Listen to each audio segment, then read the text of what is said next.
भारतीय हुकूमत नफ़रत अंगेज़ी में इस कदर पाकिस्तान की दुश्मनी में अंधी हो गया है कि T20 क्रिकेट का आलमी कप का मेला सजने जा रहा है। और ऐसे वक्त में जब 7 फरवरी को भारत और अमेरिका का मैच शेड्यूल है, चेन्नई में ये मैच होना है, तो भारत ने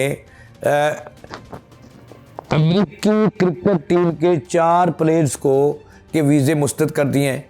वजह क्या है? वो कहता है कि ये पाकिस्तानी और पाकिस्तानियों ने जूते मारे और दर्द हो रहा है उसको। और अमेरिकी टीम के 4 प्लेयर्स के जो वीज़े हैं उन्होंने मुस्तरद कर दिए।